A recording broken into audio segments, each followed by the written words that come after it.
Hello friend.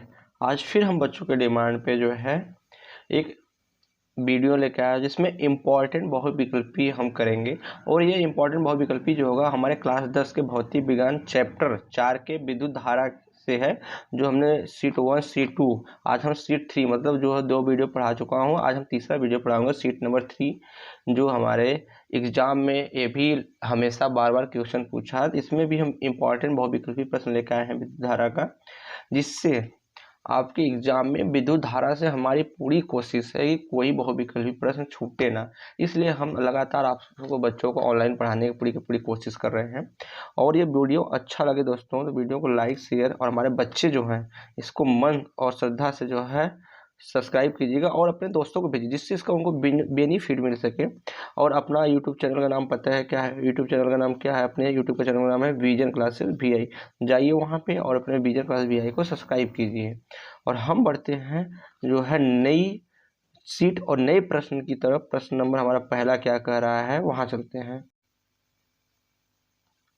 प्रश्न number 4 हमारा क्या करें, विद्युत चुंबकीय बनाने के लिए प्रयोग किया जाता है कौन सा पदार्थ? जो हमारा विद्युत चुंबकीय बनाने के लिए जो हम उसके अंदर पदार्थ को प्रयोग करते हैं वो कैसा पदार्थ होना चाहिए?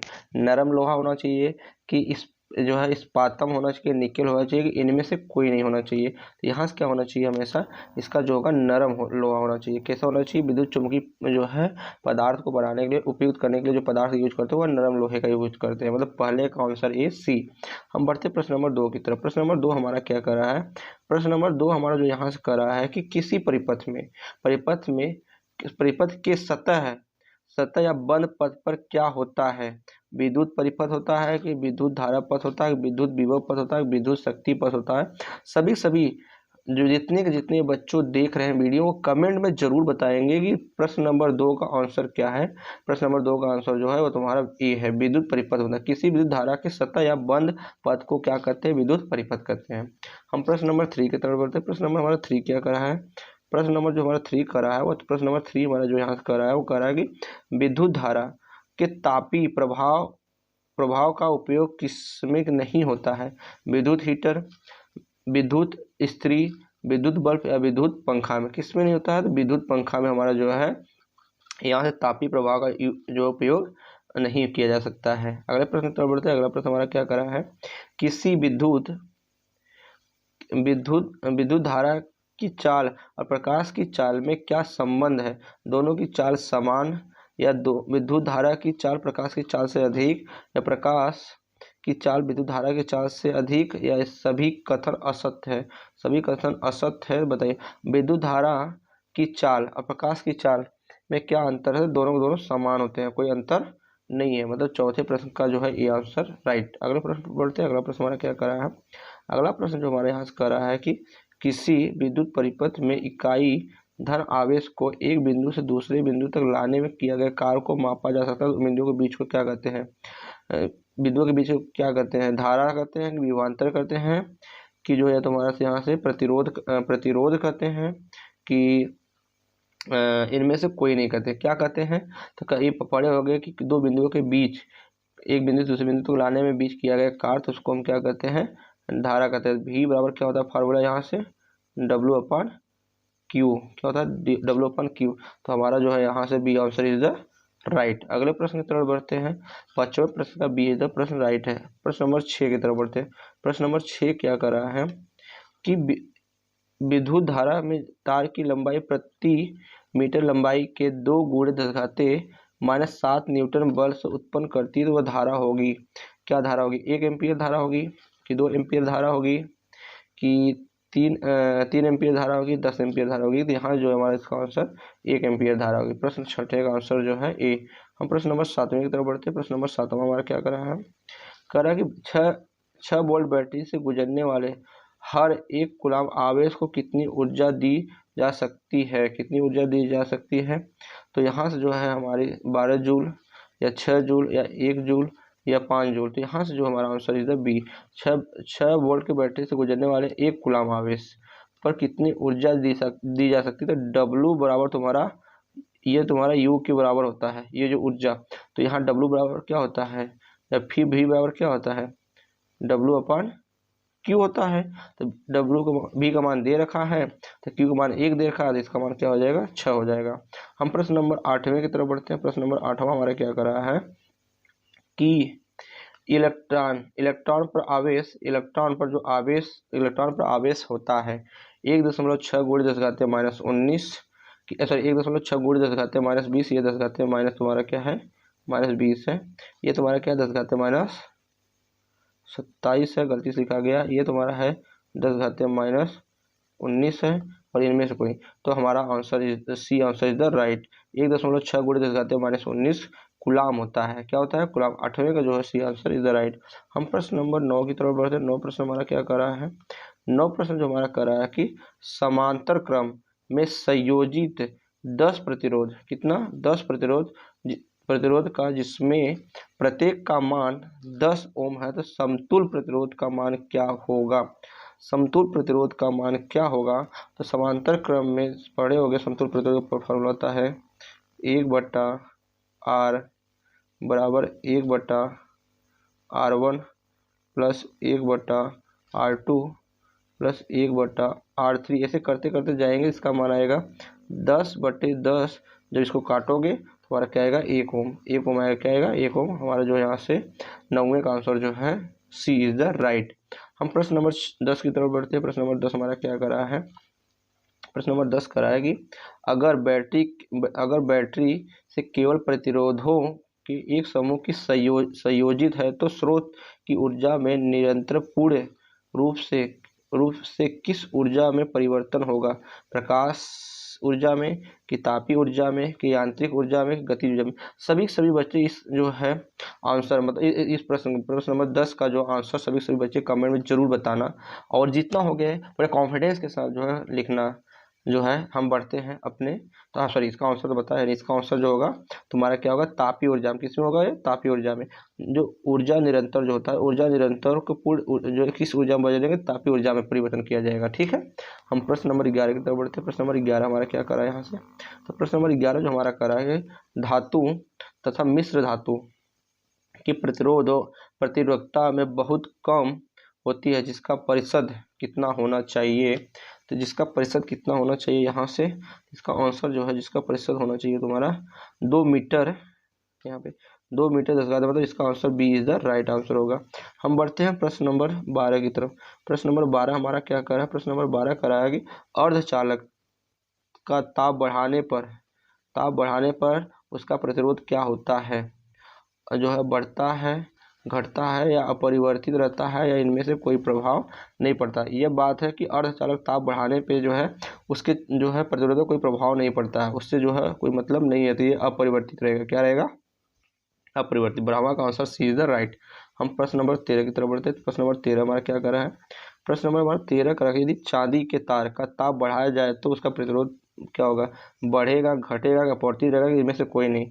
सभी जो है इस, ये भी इम्पोर्टेंट क्वेश्चन दोस्तों, इसका भी जो है आंसर जो है जो तुम्हारे कमेंट में जरूर बताना। हम जो है हम वेट कर रहे हैं, 5 सेकंड हम वेट करते हैं, कमेंट में बताना इसका आंसर क्या होगा। तो इसका आंसर जो होगा, चांदी का तार का ताप बढ़ाएंगे तो उसका प्रतिरोध जो होगा यहाँ पे बढ़ेगा। क्या होगा? बढ़ेगा। हम प्रश्न नंबर जो है 14 की तरफ बढ़ते। 14 प्रश्न हमारा क्या करा है कि R1 R2 दो प्रतिरोध समांतर श्रेणी में जुड़े हैं। किसमें? श्रेणी में जुड़े हैं, तो उसका समतुल प्रतिरोध होगा, क्या होगा? R1 से अधिक, R2 से अधिक, या प्रत्येक से कम, या इनमें से कोई नहीं? तो यहाँ से क्या होगा? प्रत्येक से कम, क्योंकि जब ये तुम्हारा श्रेणी क्रम में रहेगा तब तो बहुत ज़्यादा अधिक होगा, समांतर क्रम में होगा सभी प्रतिरोधों से हमेशा कम रहेगा। क्या रहेगा? हमेशा कम रहेगा। प्रश्न नंबर 15 की तरफ बढ़ते हैं। प्रश्न नंबर 15 हमारा क्या करा है? प्रश्न नंबर जो हमारा 15 कर रहा है यहाँ से, यदि 4 समान प्रतिरोध को श्रेणी क्रम में जोड़ा जाता है तो उसका तुल्य प्रतिरोध 20 ओम हो जाता है। प्रत्येक प्रतिरोध का मान क्या होगा? प्रत्येक प्रतिरोध का मान क्या होगा? तो यहाँ देखो, तो हमको जो है समांतर क्रम में जो जोड़ रहे हैं, तो मतलब सबका जो प्रतिरोध है, तो मतलब यहाँ जो हमारा फार्मूला बनेगा वो क्या बनेगा? जो हमारा यहाँ से फार्मूला बनेगा वो बनेगा हमारा R बराबर R1 प्लस R2, ऐसे हम जोड़ेंगे कहाँ तक, R बार तक। तो इसका जो आंसर हमारा आएगा क्या आएगा, 5 आएगा। तो 5 चौक 20, तो कितना आएगा, 5 ओम आएगा। कितना आएगा, 5 ओम, मतलब 15वां के A option is the right. प्रश्न नंबर 16 की तरफ बढ़ रहे हैं। प्रश्न नंबर 16 क्या कर रहा है, धातुओं में धारावाहक होते हैं।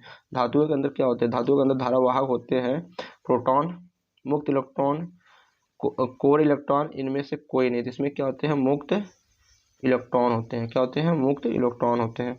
प्रश्न नंबर 16 की तरफ बढ़ते हैं। प्रश्न नंबर 16 हमारा क्या कर रहा है, प्रश्न नंबर 16 हमारा कह रहा है कि एक बल्ब में जो है 120 कूलाम, कितना, 120 कूलाम आवेश प्रवाहित हो रहा है, तो विद्युत धारा का मान क्या होगा। विद्युत धारा का मान क्या होगा 1 मिनट में। तो विद्युत धारा का मान क्या होगा, तो यहाँ फार्मूला पड़ गया I बराबर Q बटा T। तो यहाँ हमारा जो Q का मान दिया है वो दिया है तुम्हारा 120, और 1 सेकंड में 60 हो जाएगा। जब इसको काटोगे 0 0 कैंसिल, 6 का 9 6 6 दूनी 12, तो यहाँ से यहाँ 2 एम्पियर आया है। 2 ampere is the right answer. अगले प्रश्न की तरफ बढ़ते हैं। अगला प्रश्न हमारा क्या कर रहा है, अगला प्रश्न हमारा जो यहाँ से कर रहा है कि किसी उपकरण धन और ऋण चिन्ह का चिन्ह नहीं होता है। किस उपकरण में धन और ऋण चिन्ह नहीं होता है, अमीटर, वोल्ट मीटर, कुंडली में या विद्युत सेल में। सभी इसका भी कमेंट जो है, सॉरी इसका भी जो आंसर कमेंट में बताना दोस्तों। तो ये कहाँ नहीं होता है, ये हमारा धन और ऋण चिन्ह हमारा अमीटर में भी होता है, वोल्ट मीटर में होता है, विद्युत सेल में भी होता है, ओनली कुंडली में नहीं होता है। कहाँ नहीं होता है, कुंडली में नहीं होता है। 18वां प्रश्न का C answer is the right. हम बढ़ते हैं 19वां प्रश्न की तरफ। 19वां प्रश्न हमारा क्या कर रहा है, 19वां जो प्रश्न कर रहा है कि लंबाई बढ़ने से तार का प्रतिरोध बढ़ता है, घटता है, कोई परिवर्तन नहीं होता है, या इनमें से कोई परिवर्तन होता है। तो यहाँ पर लंबाई का तार जितना बढ़ाएंगे उसका प्रतिरोध हमेशा क्या होगा, बढ़ेगा। क्या होगा, हमेशा प्रतिरोध उसका बढ़ेगा। जितना भी लंबाई बढ़ाएंगे उसका प्रतिरोध बढ़ेगा। और लंबाई का मोटाई बढ़ाने पर प्रतिरोध घटता है, लेकिन तार की लंबाई बढ़ाएंगे प्रतिरोध बढ़ेगा, लेकिन तार की मोटाई बढ़ाने पर प्रतिरोध घटेगा। हम बढ़ते हैं 20वें प्रश्न की तरफ। 20वां प्रश्न हमारा क्या कर रहा है कि यदि 5 समान प्रतिरोध का समांतर क्रम में जोड़ने पर उसका तुल्य प्रतिरोध 10 ओम हो, तो प्रतिरोध क्या होगा, प्रति प्रतिरोध क्या होगा। तो यहाँ देखो, तो यहाँ से 10 ओम मतलब 1/10 बराबर 5/R होगा। क्या होगा, R होगा। तो यहाँ तुम्हारा क्या आएगा, तो यहाँ जब आएगा 50 ओम आएगा। क्या आएगा, तो इसका जब तिरक गुणा करोगे यहाँ से, तो हमारा R बराबर आ जाएगा यहाँ से 50 ओम। क्या आएगा, 50 ओम आएगा। जब यहाँ जो हमारा करोगे 50 आंसर जो हमारा पहला इज द राइट। 20वां पहला आंसर इज द राइट। हम अगले प्रश्न की तरफ बढ़ते हैं। 20वां प्रश्न हमारा क्या कर रहा है कि समांतर क्रम में संयोजित प्रतिरोधों की संख्या घटने पर उपरांत संयोजित प्रतिरोध का कुल प्रतिरोध क्या होता है, बढ़ता है कि बढ़ता है कि घटता है कि अपवर्तित रहता है कि इनमें से कोई नहीं। तो क्या होता है, यहाँ से हमेशा बढ़ता है। क्या होता है, हमेशा बढ़ता है। 21वां प्रश्न इज द राइट। हम बढ़ते हैं प्रश्न नंबर 22 की तरफ। प्रश्न नंबर 22 क्या कर रहा है, प्रश्न नंबर 22 कर रहा है कि 20 डिग्री सेल्सियस पर सिल्वर का विद्युत प्रतिरोध क्या होता है, 6.48 गुणित 10⁻18, या जो है तुम्हारा 10⁻12 ओम, या 49 गुणित 10⁻6 ओम, या 1.6 गुणित 10⁻- ओम मीटर। तो हमारा इसका आंसर क्या हो जाएगा, 1.6 गुणित 10⁻8 मीटर हो जाएगा, ओम मीटर हो जाएगा। हम प्रश्न नंबर जो है बढ़ते हैं 23 की तरफ। प्रश्न नंबर हमारा 23 क्या कर रहा है, प्रश्न नंबर 23 है कि परिपथ में कितने जो है अनुमतांक का फ्यूज का उपयोग किया जाता है कि जबकि 220 वोल्ट और 1 जो है किलोवाट का विद्युत उपभुक्त होता है। तो कितना होता है, 1 एम्पियर, 3 एम्पियर, 4 एम्पियर की 5 एम्पियर। कितना होता है, 5 एम्पियर। 23वां जो आंसर है डी इज द राइट। हम बढ़ते हैं प्रश्न नंबर 24 की तरफ। प्रश्न नंबर 24 हमारा क्या कर रहा है, प्रश्न नंबर हमारा 24 जो कर रहा है यहाँ से परिपथ में किन्हीं दो बिंदुओं पे, कहाँ पे, किन्हीं दो बिंदुओं के बीच का विभवांतर मापा जाता है, अमीटर द्वारा, वोल्ट मीटर द्वारा, या डायनामो द्वारा, या इनमें से। इस जो है प्रश्न 24 का भी जो है आंसर जो कमेंट में सभी जो हमारे बच्चे बताएंगे उनसे ये तैयारी होती रहेगी, उनकी कितनी जो अच्छी तैयारी है और बोर्ड एग्जाम में कितना अच्छा नंबर स्कोर कर सकते हैं। तो इसका आंसर जो है तुम्हारे यहाँ से बी, जो है हमेशा विभवांतर जो वोल्ट मीटर से नापा जाता है और धारा को अमीटर से नापा जाता है। ठीक है दोस्तों, हम बढ़ते हैं प्रश्न नंबर 25 की तरफ। प्रश्न नंबर हमारा 25 क्या कर रहा है यहाँ से, प्रश्न नंबर 25 कर रहा है निम्न में से किसका अर्थ जल है? Petro, turbo, nitro, hydro. Hydro जो है हमारा जल होता है, हाइड्रो का अर्थ जो होता है जल होता है। बढ़ते हैं जो है 26वां प्रश्न की तरफ। 26वां प्रश्न, ताप बढ़ाने पर चालक का प्रतिरोध क्या होता है? बढ़ता है, घटता है कि बढ़ता घटता नहीं है, या इनमें से कोई? तो हमेशा क्या है यहाँ पे बढ़ाने पर प्रतिरोध का बढ़ेगा। ताप बदलने पर चालक का प्रतिरोध हमेशा क्या होगा? बदलेगा, बढ़ता है, मतलब बदलेगा नहीं, बढ़ेगा। हम प्रश्न नंबर बढ़ते हैं 27 की तरफ। प्रश्न नंबर 27 हमारा क्या कर रहा है? रेशम द्वारा रगड़ने पर कांच के छड़ में उत्पन्न होता है ऋण आवेश, धन आवेश, या ए बी दोनों, या इनमें से कोई नहीं। तो क्या उत्पन्न होगा यहाँ से?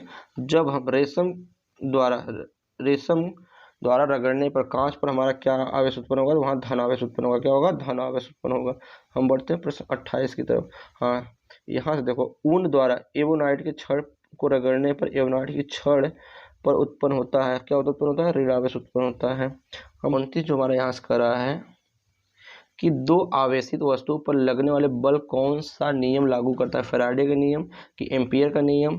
फैराडे का नियम कि एम्पियर का नियम कि कूलाम का नियम कि ओम का नियम? कौन सा नियम लागू करता है? यहाँ सभी बताओ। यहाँ जो है तुम्हारा कूलाम के नियम लागू करता है।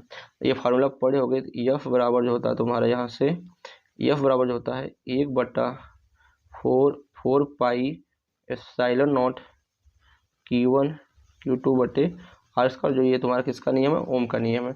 हम बढ़ते हैं प्रश्न नंबर की तरफ।